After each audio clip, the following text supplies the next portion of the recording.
Hi, friend. This is a beautifully different episode, and I'm excited to share it with you.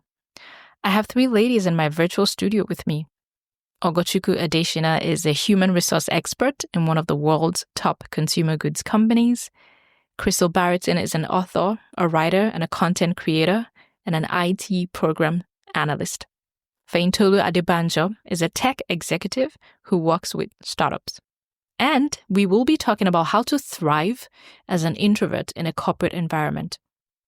If you know my story, you know that I struggled in corporate spaces and I ultimately decided it wasn't for me. However, I know that many of my listeners work in corporate environments, and helping you thrive and flourish in that space is one of my passions. So we'll be sharing perspectives and talking about corporate, the highs, the lows, and a lot more. If you're an introvert with a desire to grow and succeed wherever you work, this one's for you. Let's go. All right. Hi, ladies. Thank you so much for joining me. Hello. Hi, Remy. Hi. Krystle, Fehintolu, and Ogo, thank you so much for being here. Because I'm so glad that you guys said yes to this very experimental but exciting episode of the podcast. It's very experimental because I'm doing this for the first time. And I'm thankful because I've had the opportunity to really connect with all of you, outside of, just we met online mostly, but just through SheepAct and even before that. And I'm so glad you were willing to share your stories with the community. And for everyone listening, all three ladies have been very gracious enough to share their stories with SheepAct. And you can find that on the website. I'm going to have links to all of the stories in the show notes so you can check that out. But so we're just going to get started into the conversation. I want to start by getting a pause from you all, so to speak. When did you first realize, I think I'm an introvert? When did you first put language to your personality, and what was that experience like for you? I know that Fehintolu, I'm going to start with you because we had this conversation a few days ago, and I know that according to you, you're an ambivert. Kind of like smack dab in the middle of the broad spectrum from introvert to extrovert. So let's talk about your introverted side. When did you first realize you had a more reserved side of you? Okay, great question, Remy. So I would say I am a very self-aware person, and I would say my self-awareness began like super early from like age 5, where I would just sit down and, stare at like the clouds and the sky and ponder what life was about, ponder about God, his love for us, ponder like the most bizarre things and just ask questions. So I would say I'd always known that I had an introverted side, but I think being an ambivert, you find that you also get stimulated by like really exciting things, by meeting people, by being in like social circles that you enjoy. So I think for me, I would say I've always known I was introverted, and I've always been stimulated by being around people. So if I were to answer that question, I would say age 5 was when I knew I was introverted. I like to study people. I like to study situations. I would just observe interactions between people and try to like make judgments from it. A lot of times it was wrong, but sometimes I was on point. Yeah. But I think just being that aware of myself, of people, of situations, I think it helped me appreciate being an introvert even more. I love that. I love the self-awareness at 5. That's amazing. I didn't figure that out until much later. So yeah, I'll go. First of all, thank you for having us or having me on this podcast. It's very interesting, and I'm really excited about, what we're going to talk about. When did I first know that I'm an introvert? I'm an introvert with sprinkles of, so I'm not I'm not ambivert at all.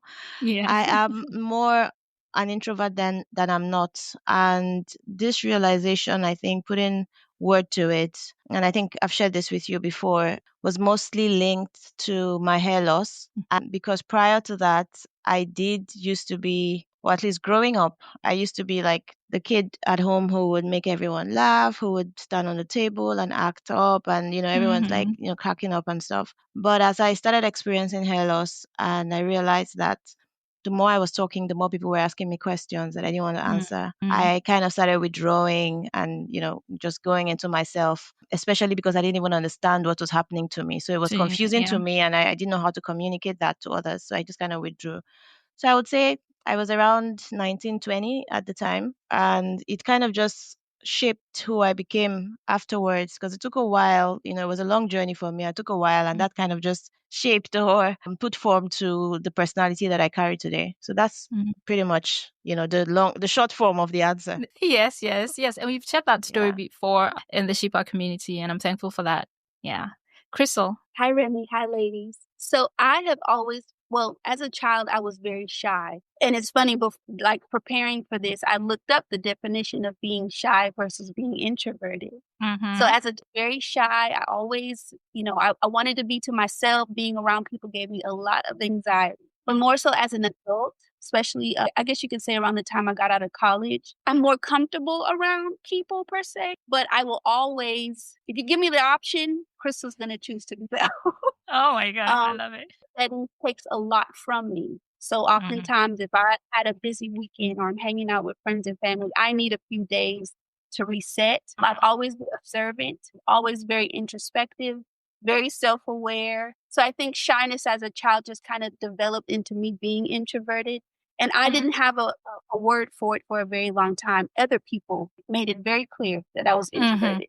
Yes. Oh my God. I love this different perspectives. And I definitely identify more with Krystle, with your experience in being very shy. And one thing I always tell people is introversion and shyness is not the same thing.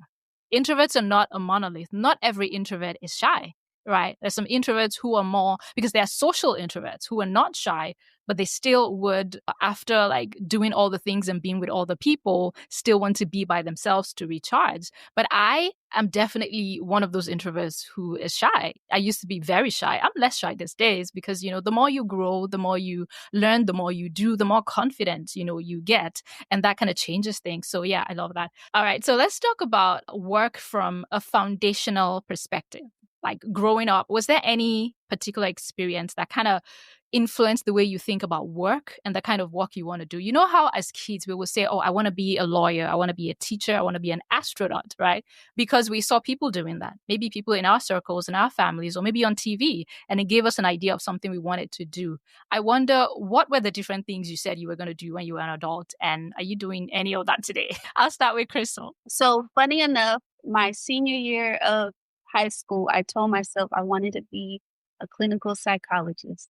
I'm not a clinical psychologist. I also did not think that I would be working for a federal government agency. But 18 years later, I'm still here. I'm still there. I actually work in IT project management now, and that is also something that I did not think that I would do. But the one thing that has always been with me is writing. And Remy, as you know, I'm a reader and a writer. Absolutely. And so that has stuck with me, and it always will be. I love that. Fehintolu. Great question. Like when I saw that question, I laughed because I feel like I have sanguine traits, and everyone knows like a sanguine person wants to do everything. You want to be everything and do everything. So growing up, I wanted to be an astronaut, and then later on, just because like the Nigerian society, every family dreams of having a doctor. So I had this dream of being a pediatrician in particular. And then later I wanted to be a published author. I think Ogo is aware of that. I used to write a lot. But I think one thing that has influenced or kind of shaped me or got me to where I am today is I feel like I have a knack for business. I've always had a knack for business. Like growing up, my mom had a store. I was like 7 or 8, but like when parents come, I'll be like, try this toy for your kids, try this for your little one, try this candy, try this ice cream. And they're like, oh, this little girl. And then they'll just buy it. And, it always made it made me feel really good and really confident. And I also like took inventory. Like when stock was low, I would, proactively reach out and be like, oh, we need to get this. And just the numbers were things that, drove me, right? And then my mom was also heavily invested in like real estate. I was also shaped by that. My mind, I think, was very inclined to go in that space. So I wasn't very surprised when serendipitously I found myself doing what I'm currently doing. It wasn't the plan, but I feel like it was just God's way of working everything out to get me to exactly where he needed me to be, which is basically I sell cloud solutions to startups, and very happy to do that. That's awesome. What did you study in college? Another great question. So my first degree was in plant biology or botany, and then my master's was in public health. Very different from what I do now. Yes, I feel you, because that is exactly my experience. I studied microbiology, Okay. and I'm not doing anything connected to that today. So no one is surprised. This is how life goes, right? Olga. 100%. So what did I want to do? Growing up, I wanted to be a journalist as a child. Like my mom's friends or my parents' friends who know me, would call me the journalist and stuff, because I loved the spotlight as a child. Like I loved the fact that, you'll be on TV and everyone will listen to you. And I would, stand up in the house and I would have my microphone, whatever it is, a spoon, a pen. And, I'm just like, this is Ogo reading the news, da da da. So for the longest time, I wanted to do arts. I wanted to be a journalist and then be an actress. I wanted to act also. So those totally different from who I am today. And when I even think about it, I cringe a little bit, like, oh my gosh, what life would that have been? But yeah, that's what I wanted to be. But somehow getting into university, backtrack a little bit, high school, and choosing between going into science or going into arts was kind of where things started to change, because my parents wanted me to be in sciences and then I wanted to do arts. So I ended up in the sciences, which totally derailed everything. I also wanted to be a writer, to just, to be an author and whatever. I am not an author today, but I still write, but no longer for like public consumption or blogging like I used to do before. So yeah. Yeah, that's interesting, because Fehintolu, you talked about wanting to be a doctor, a pediatrician. For me, that was, I wanted to be a gynecologist. I had no idea what that meant, but that's what I wanted to do. I know. That's what I wanted to. It sounds like something exciting, But it's funny when we think about it today, because I was talking to my niece a couple of days ago, and I was asking her, because she's in junior year, and I was asking her, what do you want to do? Where do you want to go to college? And she's like, I don't know. And you could see, the feeling of, I have no idea. I'm not sure. I have so many interests, so many things. She loves music. She's actually good at school. She's good in sciences and math. It's like, I don't know. And I'm like, I think it's okay to not put that pressure on ourselves, as young people. And I just try to encourage young people today. You don't have to get it all together. You're young, you have time. Just try things out, and see where it goes. I've done different things, throughout my career. And I know that, many of you have to. You just take one step and see where it goes, because we don't always see the picture. God doesn't always show us the entire picture before we start. If he does, like, where is the faith? Where is the trust? Yep. Where is the learning to walk with him every step of the way and not try to, figure everything out from the beginning? So yeah, I really love that. Thanks for sharing your stories about that. So Krystle, I'm curious, when you think about your experience at work and your work environment, did you have expectations before you started working? I don't know what your first job was, and we're going to come to that. But did you have a particular expectation of the work that you're going to do, the work environment, what you thought it would be like, feel like, starting out? And were those expectations met at all? I remember my first job. I was so nervous on the first day to meet new people. I knew I was going to have to interact with new people. And so I remember being very nervous and really asking God, like, give me the confidence to show up in a new way, because this is new for me. I've never done the job. I've never been around these people. I can't really say that I had any expectations. I just remember wanting to do very well and feeling very nervous for a new thing, because again, I was brought on with a group of people. It was 10 of us that were onboarded together. So from the very start, I was on a team, and I wasn't too keen on being on teams because I liked working independently. I wanted to work, and that wasn't the thing. So just a lot of nervousness and really wanting to do well and asking God, give me the tools, give me the confidence to learn the job and do the job well, because I was so nervous. Yeah. And when you finally got into it, did it take long for you to feel like you found your place? When I first started my job, I didn't really know what I was getting myself into. No one in my family worked for the federal government, so I didn't really know what I was walking into. So I didn't honestly and truly, I did not have any expectations. Again, when I went to college, what I ended up doing and being here 18 years later was not a part of my plan. Absolutely. So Fehintolu, when you shared your story with ShePact, you talked about being an overachiever, right? And then coming into your job and feeling like almost out of place, almost like you didn't belong there, and feeling like an imposter, because there was just all of the smart people in the room, and you begin to compare yourself. I'm like, what am I doing here? And can I even measure up? Tell me about that experience. Yeah, funny you'd mention that, because I was amazed or awed by how many people that story actually resonated with, because I feel like it was a further reinforcement that sometimes you feel like you're alone in your journey, but then, yeah, you're not. Yes. So to give context, I had like 5 years experience in Nigeria before relocating here. So I would say more of the imposter syndrome happened when I relocated here and got my first job in corporate America. Yeah, when I got here after college, feeling like, oh yeah, top of my class, future is bright. And then I got to work and I was meeting people from like different parts of the world, all like really smart minds. And at first I was like, do I even belong here? I mean, also was the fact that they sound nothing like me. I look nothing like them. My experiences are so different from theirs. Like I could talk about like just finding a common ground was going to be really hard because we don't even have like the same experiences. The food, the vibe, the music, everything was just a stark contrast. Exactly. Right. So it was like, okay, where do I even start from? And I feel like my first few months, maybe even first year, I was more of an introvert at work. Like people at work a lot of them will think, I'm very quiet, very soft-spoken, just mind my business. But like if they see me out somewhere else, like they'll be shocked, like, is this the same girl, like, in the office? So to your question, I would say it was a huge shock. I would say like in college, I didn't feel like imposter syndrome because like you're in school, you're studying, and your results speak for you, right? So it's very different from in the workspace where, you have people that even went to like Ivy League schools. Yeah. You have people that, are trust fund babies. You have people that have visited like 100 countries. You have all these awesome people with such rich experience. And then you're like, what exactly do I bring to the table? And I feel like I was so introverted. I felt like I needed to prove myself more.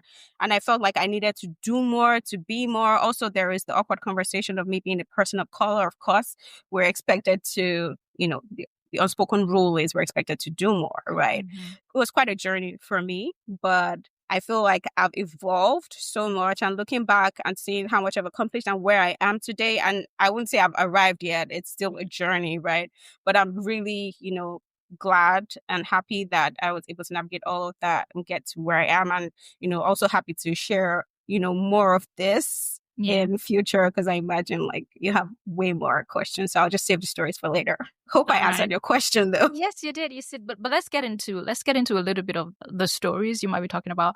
So looking at that environment where you found yourself in a new environment, imposter syndrome, all of that stuff, in what specific ways did you think that maybe your introversion worked against you? Like thinking about it, like practically. So I'm in this space.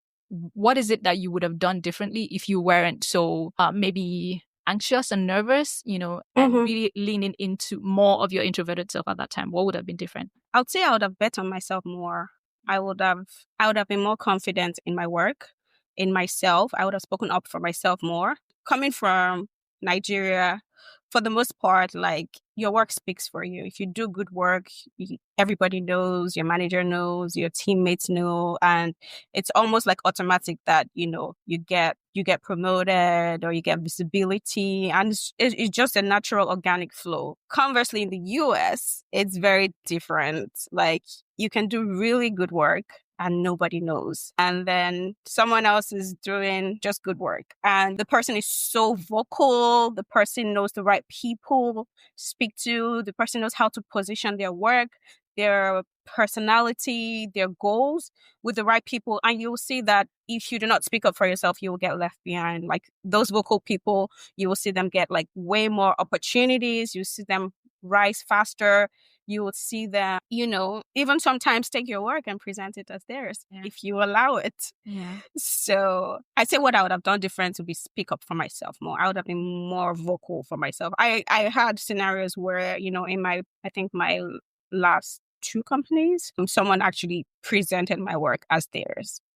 And I was too shocked to even react or to speak. And I'm like, wait, bro, this is my work. I did this. What's going on here? Yeah. And I was too shocked to even react. But like, I'm curious, would you react today? Would you talk to the person? Would you say, hey, what is happening here? Would you do that today? And how would you approach that? How would you approach that? 100% yes. I feel like if that were to happen today, I would like send a follow-up message and say, oh, thank you so much for sending this work. You know, I'm glad that my hard work paid off. I'm glad that you find this useful. Thank you for sharing with everybody else. I would say that. And then people would be like, would you copy anyone else?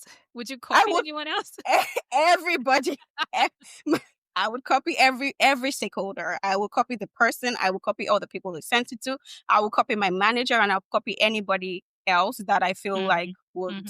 I mean, it's no fight. It's no struggle. You're just being my ambassador. You're being my advocate. So thank you. Appreciate it. Oh, that's amazing. That's amazing.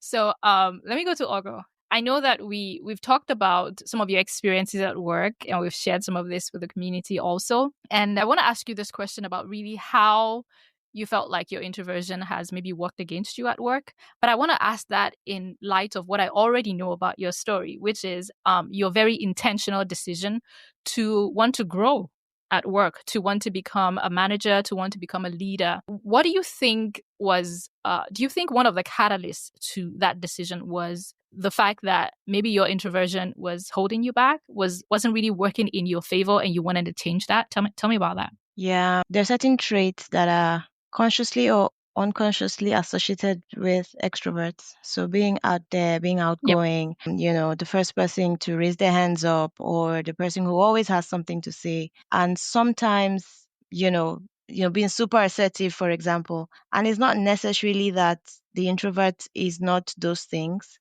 It's just that they're probably not going to get there as quickly as the extrovert, because they are more, again, like the word, they're more introverted, so they're thinking about it properly. They want to be sure they're saying the right thing in that space. So for me, that's something that I know would have held me back. So a general perception or misinterpretation of personality, which can sometimes feel like the person is not engaged, or can sometimes feel like, this person is really not interested in being in a meeting, or you're not speaking up, but it's because you're thinking about it, or you're trying to even put down your notes. So if you're working in a place that's high energy, fast paced, quick decisions, you will struggle, because by the time you come around, everyone else has put moved up, on, and they've moved on from it. So I would say those were definitely some of the things that, potentially worked against me, if I can use that word, in the situation at the time. So yeah. I feel that definitely, because I worked in corporate for just a stint, and I definitely experienced these things you're talking about, really having the personality where I have to think about things. I have to really ruminate and decide, okay, I have to write things down, organize my thoughts, and because I don't want to just talk off the cuff. I'm not very good at talking off the cuff, and with time, and I think when you find yourself in a space where the subject matter, the things you're talking about, the things that, when you feel connected to it, when you feel like I know my subject matter, it helps you more being able to talk off the cuff, even as an introvert, even as someone who maybe shy. But if you know the subject, if you're really versed in it, it's easier for you to, get up and talk. But if you feel like you're still learning, you're still trying to get a feel for the environment, it is much more difficult to be that bold and confident to speak up. So I've definitely experienced that.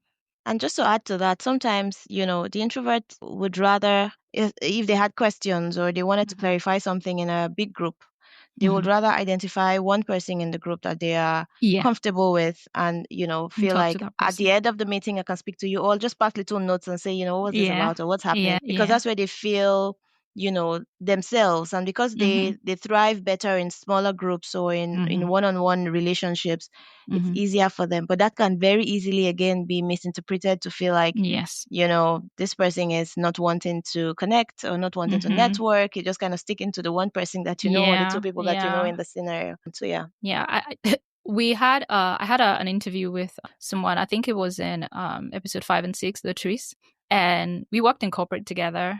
She was my manager at some point, and she really talked about stepping out and living outside of your comfort zone. And I think that idea is so profound. It sounds simple because we say it all the time, get out of your comfort zone. It's almost like a thing that everybody talks about now, but how do you practically do that? How do you step outside of your comfort zone? I think it's in those little moments, and telling yourself, even if you have to psych yourself up way before the meeting is ready, even if you have to tell yourself, okay, this is what you're going to say, write it down, practice it, and say, in this meeting, I'm going to speak up. I'm going to try, I'm going to do that, and I think it's such a profound thing that will help a lot of introverts really begin to get a feel for what it feels like to be more confident, to speak up, and to be more vocal. And I think, sorry, just to add on that, and I think one thing is, while, we're introverts and we understand it and we know where our strengths lie, I think that not sitting on the sidelines and saying, oh my gosh, I'm an introvert, so, oh, dear me, poor me. I think that intentionally thinking about how can I, in this situation, you have a meeting coming up, or there's a situation that's going to put you on the spot. You know it's coming. Sometimes you don't, but for the ones that you do know it's coming, like you said, prepare for it, act it out if you need to, at home, you open the door and you're like, okay, now I've come into the meeting. What am I going to say? Where am I going to sit? For me, sometimes it's even just being there early enough that I'm familiar, that I kind of get familiar with the space, makes a big difference to me than coming in later or coming in with everyone else and trying to find my place. So I think, again, just being intentional about what do I want to get out of this and how can I put myself forward, no matter how uncomfortable. Because guess what? At the end of those instances or those situations where we've been able to push ourselves out, you come out feeling a sense of pride. You come out feeling a sense of, I did this. I can actually do this when I want to. And it kind of makes a difference. And the more you do it, the more comfortable you feel. It doesn't take anything away from your personality, but it just reminds you that even though I'm this person, I can also do these other things because I put my mind to it, I love that. I absolutely love that. I do. Krystle, let's talk about this from your perspective. So being an introvert and being more of maybe a shy introvert, I know it's you've grown, over the past many years that you've been working. How are there situations where you feel like your introversion maybe still works against you? And in what cases do you feel like it actually favors you to be an introvert in this situation at work? So I work in a very fast-paced environment. And there have been times in the past where I felt so left behind because everyone's moving so fast, but I'm a thinker. I'm an observer. I have to think about things. And I used to see that as a weakness because, again, people are speaking up. They're coming up with things on the fly. I am just not wired that way. I have to think things through. So I had to change my perspective and say, no, it's not a weakness. So, Ogo, I think you mentioned this a minute ago. I have found that being prepared sets me up for success. I know that I'm a thinker. If I know that I have a meeting coming up, I'm going to make sure that I'm over prepared. And let's say we have a random meeting that comes up. I'm not going to put unnecessary pressure on myself to speak just for the sake of speaking. If things come to me, after the meeting that are still valuable, I'm going to still share it. It might not be in that moment, but I've learned to give myself grace. I am wired a certain way. God made me this way. There's nothing wrong with me. And so I try to be prepared, but I also don't force myself to be someone that I'm not or to work a certain way. And it's funny. I've been in so many situations where people are moving so fast throughout a meeting and I come back later with X, Y, and Z and nobody thought about it because they were so busy talking and so busy engaging. There's nothing wrong with that. But nobody took the time to really think it through. And I was able to add value in that. I love that. I think that is one very underrated trait that introverts have. The fact that we're thinkers and we will take time to consider every matter from different perspectives because we're not rushing, because we're taking our time, and also the idea that we are very conscientious. I mean, I know not all introverts are, but I think most introverts are conscientious. So if you're going to do something, you want to do it well. We're almost overachievers in that sense. You want to make sure that what you're doing is of the highest quality. You're paying attention. And I think these are traits that every workplace will benefit from, being able to, and which is what, when we're going to talk about this, why I think that employers should figure out how to make space for every kind of personality. Because there's value that is to be brought to the table from an introvert, from an extrovert, from someone who takes time, or someone who can just talk off the cuff. So these are very important perspectives to consider. Thank you so much for sharing that. Yeah, 100%. I wish we had the emojis we could put on the screen right now. I love it. Hi, friend. I hope you're enjoying this conversation as much as I did. These are 3 phenomenal ladies with varying experiences at work. You are not alone. Whatever you may be feeling or experiencing right now as part of your work environment, or because you're an introvert, be encouraged. You can thrive, you can succeed right there without hating every minute of it. And the conversation is not over. There's a part 2, because why not? Thanks for listening to this one, and I'll see you in the next one.